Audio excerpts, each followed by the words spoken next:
Dans cette vidéo, on va vous parler des expériences de Joseph John Thomson, né en 1856 et décédé ensuite en 1940. Il a reçu le prix Nobel de physique en 1906. Ses recherches sur le rayon cathodique lui ont permis de prouver expérimentalement l'existence de l'électron en 1897. Et dans cette vidéo, il sera question de son expérience sur le tube de Crookes.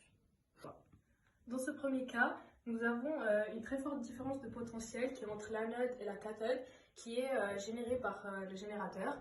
Donc l'anode, elle se trouve en haut du tube de Crookes et elle est chargée très négativement, et la cathode en bas chargée très positivement. Donc nous avons un champ électrique qui se crée, qui va du plus au moins, et nous avons également une force électrique qui, elle, va dans l'autre sens, et qui se calcule avec la formule suivante, qui est la charge fois le champ électrique. Donc la charge ici, elle est négative, car ce sont des électrons. Donc la force électrique, elle est dans ce sens-là, et qui va entraîner les électrons avec elle. Nous avons également la loi de Coulomb qui va intervenir, qui dit que deux particules de charge opposées vont s'attirer, et qui va également dévier le faisceau d'électrons vers le bas. Pour cette première expérience, nous allons dans un premier temps allumer le générateur qui va générer une très haute tension au niveau de l'anode et la cathode. Donc ici l'anode chargée négativement et la cathode chargée positivement. La cathode est chargée très positivement tandis que l'anode, elle, est chargée très négativement. Comme expliqué avant, cette différence de potentiel va créer un champ électrique qui lui va faire une force électrique négative car ici ce sont des électrons. Les électrons sont alors déviés vers le bas comme nous pouvons le voir juste ici, grâce également à la force de Coulomb. Dans ce cas numéro 2, nous avons les bobines de Helmholtz qui sont parcourues par un courant I. Cela va créer un champ magnétique B.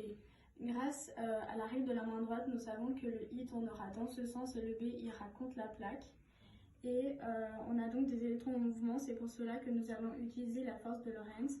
Grâce à la règle de la main droite, nous savons que QV ira dans ce sens, B contre là, et la force ira en haut. Cela fera dévier le faisceau des électrons vers le haut.